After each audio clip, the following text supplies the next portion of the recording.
Welcome to the Explainer. All right, today we're jumping into a presentation from Dr. John Bergman that, well, it pretty much flips everything we thought we knew about cholesterol and blood pressure completely upside down. So let's get right into it and break down his key arguments. So the source material kicks things off with a real bombshell of a statistic. From a study of over 136,000 people, it claims that a whopping 75% of people who have a heart attack actually have normal to low cholesterol. You know, a number like that just makes you stop and ask, right? If the vast majority of people having heart attacks don't have high cholesterol, then what have we been so worried about all this time? It really begs the question, have we been fighting the wrong battle? Let's dig in and see where this presentation takes us.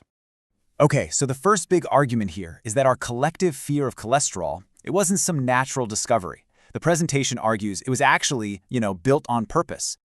The source then makes this really bold claim that iatrogenic illnesses, that's doctor-caused conditions, are a leading cause of death. The argument is that when we try to chemically force the body's natural systems to change, we can end up doing a lot more harm than good. And here's why.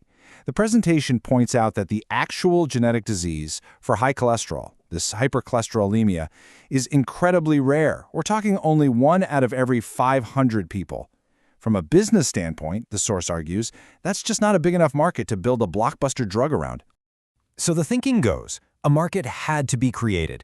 And since high cholesterol doesn't really have any symptoms you can see or feel, that market had to be built on fear, convincing all of us that this invisible thing inside our bodies was a silent killer that needed constant medication. All right, so if cholesterol isn't the big bad villain we've been told it is, what is it? Well, this next section tries to completely reframe its role in our bodies, painting it less as a foe and more as an absolutely vital hero. And what's really fascinating here is just how many critical jobs the source says cholesterol has. I mean, look at this list. It's supposedly the body's go-to repair substance, the raw material for our hormones, crucial for brain function, and even for making the serotonin that keeps our mood stable.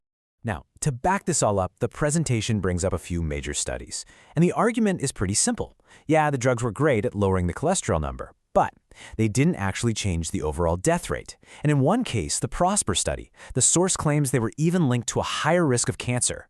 So then the source puts it side by side like this. On one hand, the risks of high cholesterol are presented as basically zero. No symptoms, it's a rare genetic thing.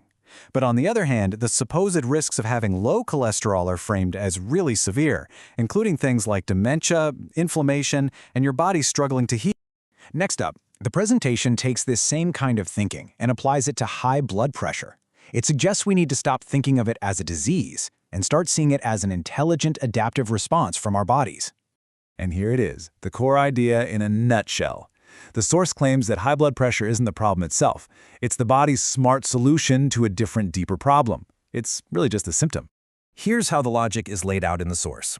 Step 1, something, like toxins or processed foods, damages our arteries. Step 2, those arteries swell up, making the pipe narrower. Step 3, the body, being smart, cranks up the pressure. Why?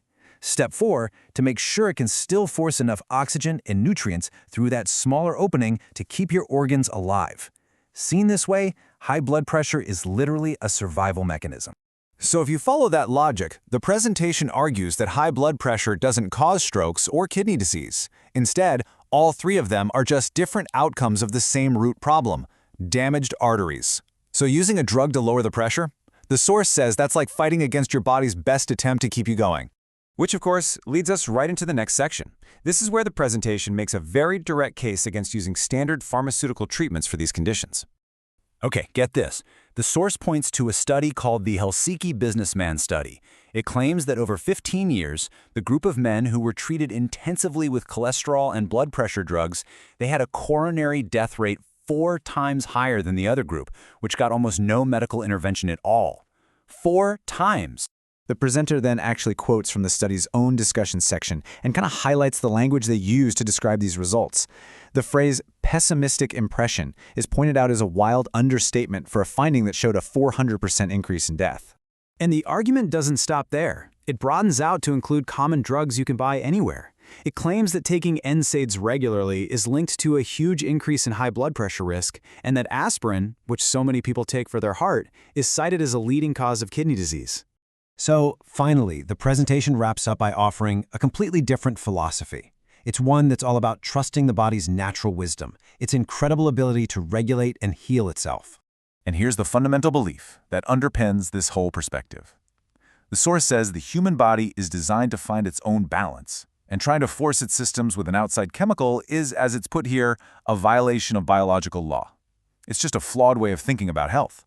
So instead of medication, what's the answer? Well, the source suggests it's a return to the absolute basics. It lays out these 5 pillars: a healthy nervous system, moving your body, eating real food, getting enough rest, and taking care of your mental and spiritual health. That's presented as the true way to let the body do its job and heal itself.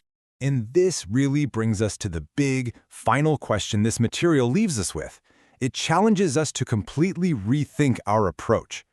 Are these numbers on a lab report a disease we need to attack and destroy with chemicals, or are they maybe signals from a very intelligent system trying to tell us that something much deeper needs our attention?